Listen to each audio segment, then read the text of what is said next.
Hello students, welcome to Biomitra. आज के video में हम पढ़ेंगे digestion and absorption of carbohydrates. Carbohydrates का डाइजेशन होता है डाइजेस्टिव सिस्टम में, हमारी एलिमेंट्री कैनाल में। डाइजेशन का मतलब है जो बड़े मॉलिक्यूल्स हैं, पॉलीमर्स हैं, उनका अपने मोनोमर्स में ब्रेक डाउन होना।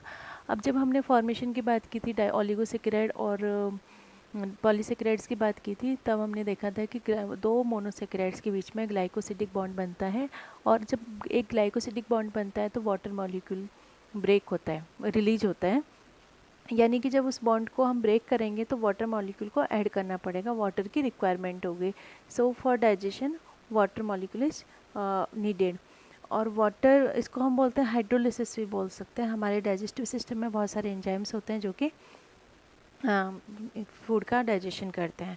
या हम कार्बोहाइड्रेट्स की डाइजेशन की बात कर रहे हैं तो सबसे पहले हम देखते हैं कि कार्बोहाइड्रेट्स हम किस किस फॉर्म में लेते हैं। सबसे पहली बात, हम प्लांट मटेरियल लेते हैं। कार्बोहाइड्रेट्स हम सेलुलोज की फॉर्म में लेते हैं। सेलुलोज का डाइजेशन बॉडी में नहीं होता क्योंकि सेलुलोज एंजाइम नहीं होता।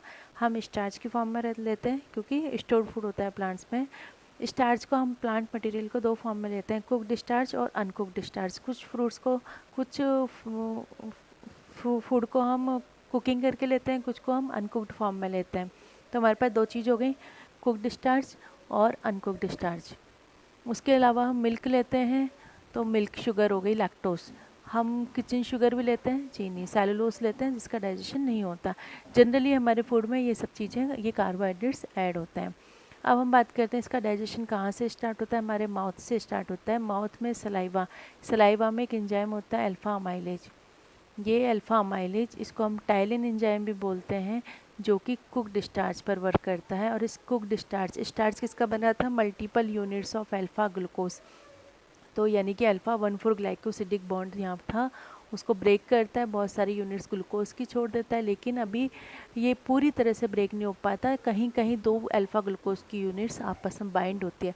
जब दो अल्फा ग्लूकोज की यूनिट्स बाइंड होती हैं तो वहाँ क्या बनता है? माल्टोस। मैंने पहले बताया भी था, माल्टोस हमारे बॉडी में एज ए इंटरमीडिएट बनता है।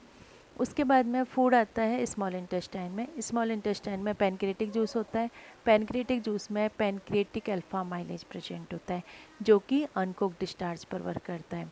अनकुक्ड स्टार्च पर वर्क करने के बाद सेम रिएक्शन करता है, मल्टीपल यूनिट्स ऑफ ग्लूकोज और माल्टोस की यूनिट्स प्रोड्यूस करता है। मीन्स इसका, इन दोनों का अभी पूरी तरह से डाइजेशन नहीं होता है। उसके बाद में इंटेस्टाइनल जूस में बहुत सारे एंजाइम्स प्रेजेंट होते हैं जो कि डाइसेकेराइड्स को डाइजेस्ट करते हैं। जैसे माल्टेज एंजाइम माल्टोस को ब्रेक करेगा, ये जो माल्टोस था इसको माल्टेज एंजाइम फर्दर ब्रेक करेगा ग्लूकोज यूनिट्स में। ओके। उसके बाद में लैक्टेज एंजाइम प्रेजेंट होता है इंटेस्टाइनल जूस में, जो लैक्टोज पर वर्क करता है। Lactose is made up of galactose and glucose. Invertase यानी सुक्रेज एंजाइम जो है वो वर्क करता है सुक्रोज एंजाइम पर, सुक्रोज पर यानी कि किचन शुगर पर, और ग्लूकोज और फ्रक्टोज में कन्वर्ट कर देता है। मोनोसेक्राइड्स का डाइजेशन की रिक्वायरमेंट नहीं है क्योंकि मोनोसेक्राइड्स ऑलरेडी मोनोमर्स होते हैं। पॉलीसेक्राइड्स का हो गया, डाइसेक्राइड्स का हो गया। अब सेलुलोज का डाइजेशन नहीं होता, ठीक है। ये जो जितने एंजाइम्स हमने पढ़े, इन्वर्टेज, लैक्टेज, एमाइलेज, माल्टेज, ये सब कैसे हैं? हाइड्रोलिसिस पे काम कर रहे हैं, हाइड्रोलिटिक एंजाइम्स हैं, यानी कि बॉन्ड को ब्रेक कर रहे हैं, वाटर की रिक्वायरमेंट है। और कौन से बॉन्ड को ब्रेक कर रहे हैं? ग्लाइकोसिडिक बॉन्ड को। So these all are known as glycosidase. Okay. उसके बाद में अब हमारे इंटेस्टाइन में क्या बचा? लार्ज इंटेस्टाइन तक पहुंचते पहुंचते हमारे पास क्या बचा? ग्लूकोज, फ्रक्टोज और गैलेक्टोज, तीन चीज़ें बची। अब इनका, ये मोनोसेक्राइड्स हैं, इनका क्या होगा? एब्जॉर्प्शन होगा। एब्जॉर्प्शन इंटेस्टाइनल वॉल के थ्रू होता है, इंटेस्टाइनल मेम्ब्रेन के थ्रू होता है। एब्जॉर्प्शन के बाद ये ब्लड में पहुंचता है। जनरली फ्रक्टोज जो है पैसिव डिफ्यूजन से पहुंच जाता है, उसके लिए कोई एनर्जी की रिक्वायरमेंट नहीं होती। बट ग्लूकोज और गैलेक्टोज को एनर्जी की रिक्वायरमेंट होती है, इसलिए इसको बोलते हैं एक्टिव ट्रांसपोर्ट। एनर्जी एटीपी की फॉर्म में होती है, और सोडियम आयंस इसमें हेल्प करते हैं। सोडियम ग्लूकोज पंप के थ्रू ग्लूकोज और गैलेक्टोज एंटर करते हैं, इनके ट्रांसपोर्ट को हम सिम्पोर्ट भी बोलते हैं।